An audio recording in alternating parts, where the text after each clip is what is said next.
Maintenant, je passe la parole au président de transition de Burkina Faso, Ibrahim Traoré. S'il vous plaît, Traoré. Monsieur Traoré. Camarade président Vladimir Poutine, camarade président chef d'État africain, camarade chef de délégation, bonjour. C'est un honneur pour moi ce matin donc de prendre la parole ici et de vous passer donc le salut fraternel du peuple du pays des hommes intègres. C'est aussi le lieu pour moi, avant tout propos, de rendre grâce à Dieu, Dieu Tout-Puissant qui nous a permis de nous réunir ici ce matin en bonne santé pour parler de l'avenir et du bien-être donc de nos peuples. Je m'en vais m'excuser auprès des anciens que je pourrais vexer dans mes propos à venir. Africanité oblige, les droits d'aînesse, je me dois de m'excuser. Camarades, j'ai quelques questions donc de ma génération, mille et une questions qu'on se pose. Mais nous n'avons pas de réponse. Et il se trouve qu'ici, nous pouvons laver donc notre linge sale parce qu'on se sent en famille. On se sent en famille en ce sens que la Russie est une famille aussi pour l'Afrique. C'est une famille parce que nous avons la même histoire. La Russie a consenti d'énormes sacrifices pour libérer le monde du nazisme pendant la Seconde Guerre mondiale. Les peuples africains, nos grands-pères, ont été déportés de force aussi pour aider l'Europe à se débarrasser du nazisme. Nous partageons la même histoire en ce sens que nous sommes les peuples oubliés du monde, qu'ils soient dans les livres d'histoire, dans les documentaires ou films, on tend donc à balayer le rôle prépondérant qu'a joué la Russie et de l'Afrique dans cette lutte contre le nazisme. Nous sommes ensemble parce que, actuellement, nous sommes là pour parler de l'avenir de nos peuples, de ce qui va advenir demain, de ce monde libre auquel nous aspirons, de ce monde sans ingérence dans nos affaires internes. Nous avons les mêmes perspectives et je souhaite que ce sommet soit l'occasion donc de pouvoir tisser de très bonnes relations en vue d'un meilleur avenir de nos peuples. Les questions que mes générations se posent sont les suivantes, si je peux me résumer, c'est de ne pas comprendre comment l'Afrique, avec tant de richesses sous notre sol, avec une nature généreuse, de l'eau, du soleil en abondance, l'Afrique est aujourd'hui le continent le plus pauvre. L'Afrique est un continent affamé. Et comment se fait-il que les chefs d'État traversent donc le monde à mendier? Voici des questions que nous nous posons et que nous n'avons pas de réponse jusque-là. Nous avons l'occasion de tisser de nouvelles relations. Et j'espère que ces relations puissent être les meilleures pour donner un meilleur avenir à nos peuples.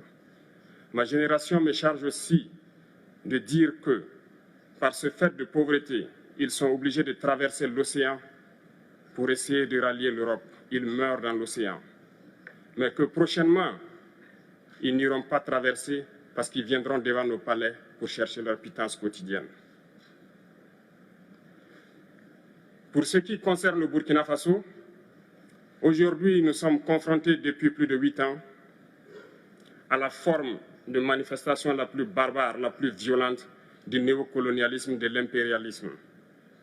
L'esclavage qu'on tend encore à nous imposer. Nos dévanciers nous ont bien appris une chose.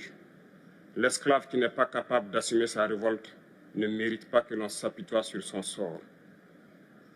Nous ne nous apitoyons pas sur nos sorts, on ne demande pas que quelqu'un s'apitoie sur notre sort. Le peuple burkinabé a décidé de lutter contre le terrorisme en mesure de relancer son développement. Dans cette lutte, des vaillants peuples, des vaillantes populations se sont engagées à prendre les armes face au terrorisme, ceux que nous avons affectueusement appelés les VDP, des volontaires.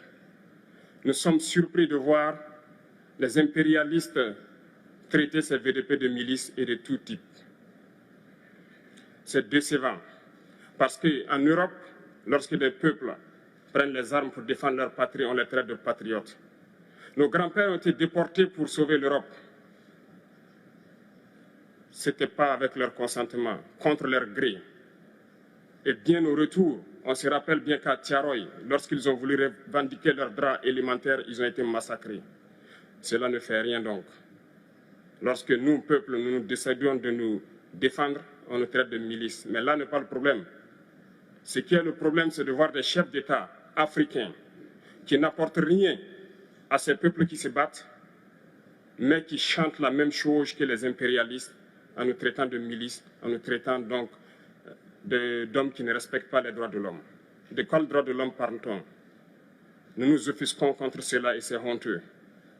Il faut que nous, chefs d'État africains, nous arrêtons de nous comporter donc en marionnettes qui dansent à chaque fois que les impérialistes tirent sur les ficelles.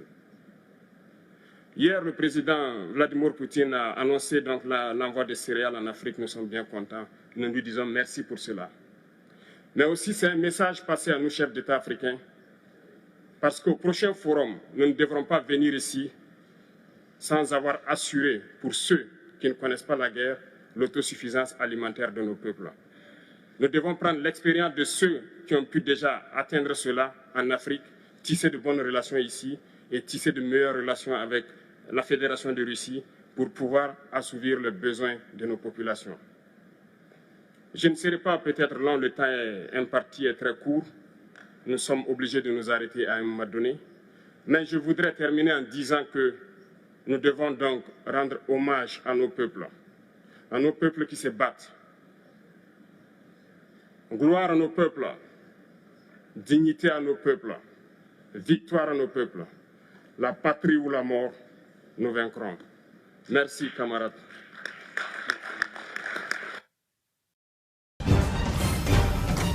Afrique Média, le monde, c'est nous.